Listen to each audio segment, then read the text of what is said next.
நாங்க தானே. ரொம்ப ஜாலியா இருக்க. மெட்ராஸ் ரொம்ப சந்தோஷமாம்ல? ஆமா, சந்தோஷமா இருக்குல்ல. ஒருவேளை நம்ம போலாம், என்ன பண்றது? ஏடா மூக்கோலிக்கு மூதேவி.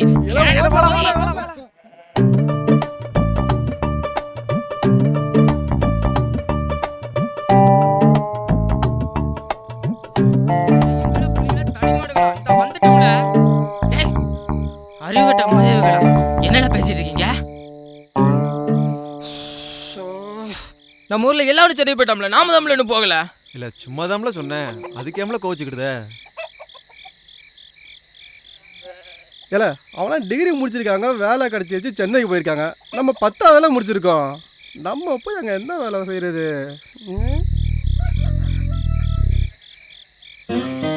இல்ல நமக்கு தான்ல அங்க வேலை இருக்கு. ஏதோ ஒரு வேலையில சென்னையில போய் செய்யணும்ல. இங்க ஆட்டுக்கும் மாட்டுக்கும் ஒர்க் பண்ணதெல்லாம் போதும்ல, சென்னையில போய் ஹார்ட் ஒர்க் பண்ணுவோம்ல. சரியில்ல இல்ல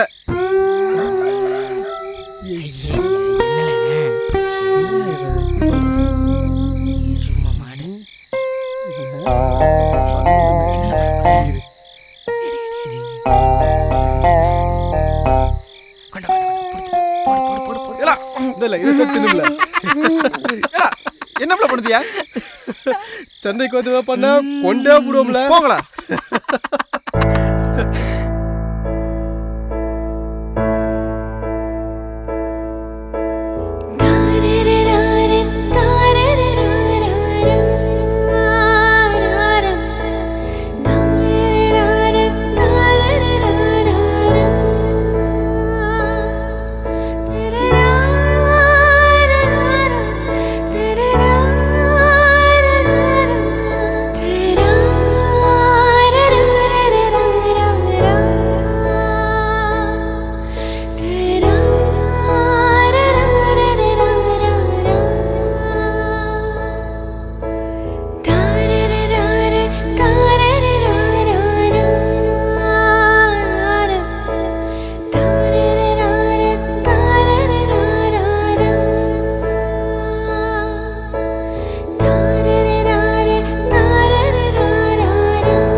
அண்ணா ஒரு 40 மூட்டை அரிசி இருந்தால் அனுப்பிச்சி விடுங்கண்ணே. ஹோட்டல் கஸ்டமர்லாம் அரிசி மூட்டை வரலன்னு கத்துறாங்க.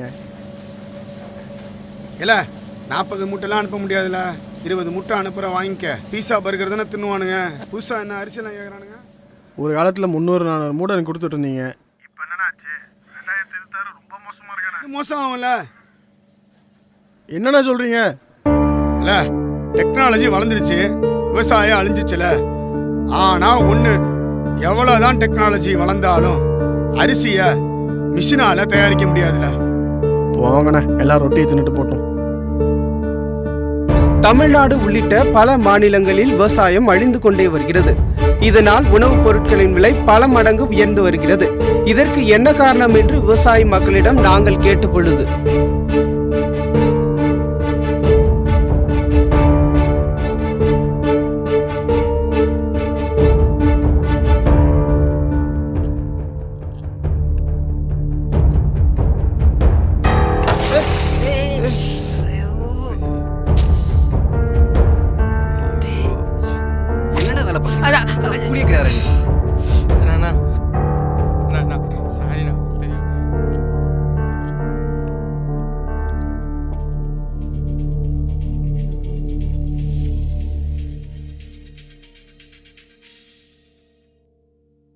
ஐயா ஒரு நிமிஷம், விவசாயம் அழிஞ்சிட்டே வருது இல்ல, அதை பத்தி உங்க கருத்து என்ன? எனக்கு தெரியாது, அவரை கேளுங்க.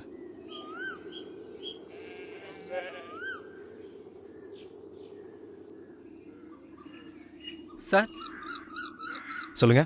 விவசாயம் அழிஞ்சிட்டே வருது, அதை பத்தி உங்க கருத்து என்ன? என்ன சொல்றது, பாதி பேர் இல்லை, 3/4 பேர் கிராமத்துல இருந்து படிச்சுட்டு வேலைக்கு போயிடுறாங்க. அதுலயும் பாதி பேர் நம்ம நாட்டை விட்டே போயிடுறாங்க. படிக்காத சில பசங்க கூட ஏதோ ஒரு வேலைக்கு சிட்டிக்கு போயிடுறாங்க. இன்னும் கொஞ்சம் பேர் கூலி பத்தலன்னு வெளியூருக்கு வேலைக்கு போய் செட்டில் ஆயிடுறாங்க.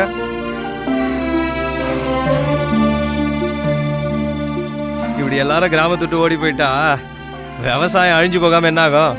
அடுத்த தலைமுறை விவசாயத்தை எடுத்து நடத்தினா தானே அழியாம இருக்கிறதுக்கு. நம்ம நாடு மற்ற நாட்டுக்காரங்கிட்ட சோத்துக்காக கையேந்தி நிக்காததும் உங்க கையில தான் இருக்கு.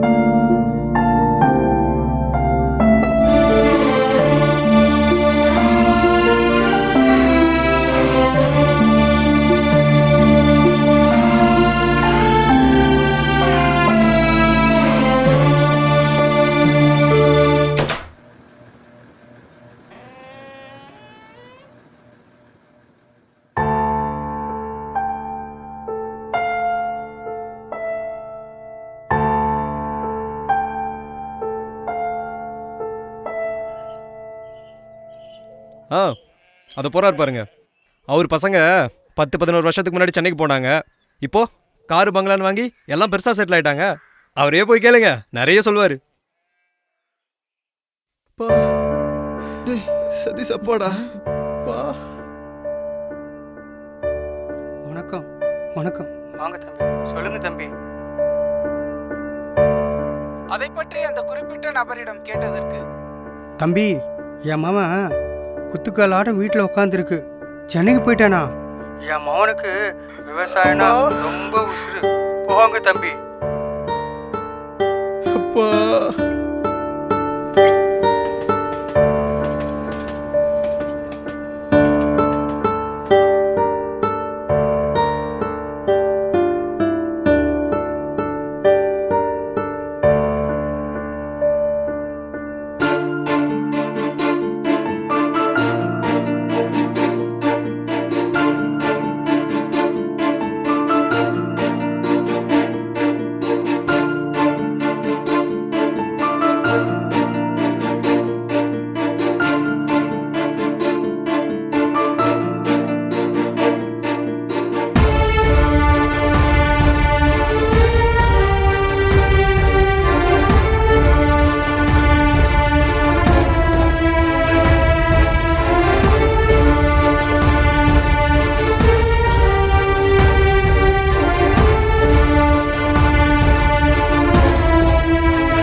சம்பாதிச்சதெல்லாம் ஒரு வேளை சோத்துக்கு தானடா.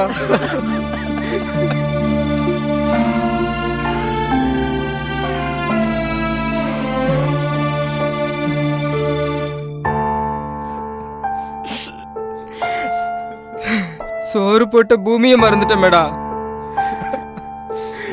ஊருக்கே போயிடுவோம்டா.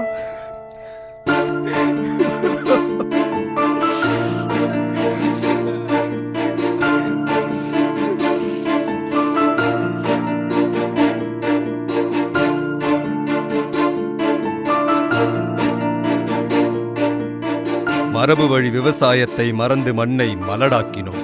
நதிகள் ஓடுமிடம் உரிமைகள் இழந்து நிலத்தை தரிசாக்கினோம். தண்ணீரே காணாத பயிர்களுக்கெல்லாம் உழவன் கண்ணீரை வியர்வையை உரமாக்கினான். பாவம், உரம் கூட அவன் வாங்கும் விலையில் இல்லை. ஊருக்கும் உலகுக்கும் உறக்கச் சொல்லு, உழுதுண்டு சாவாரே சாவரென்று.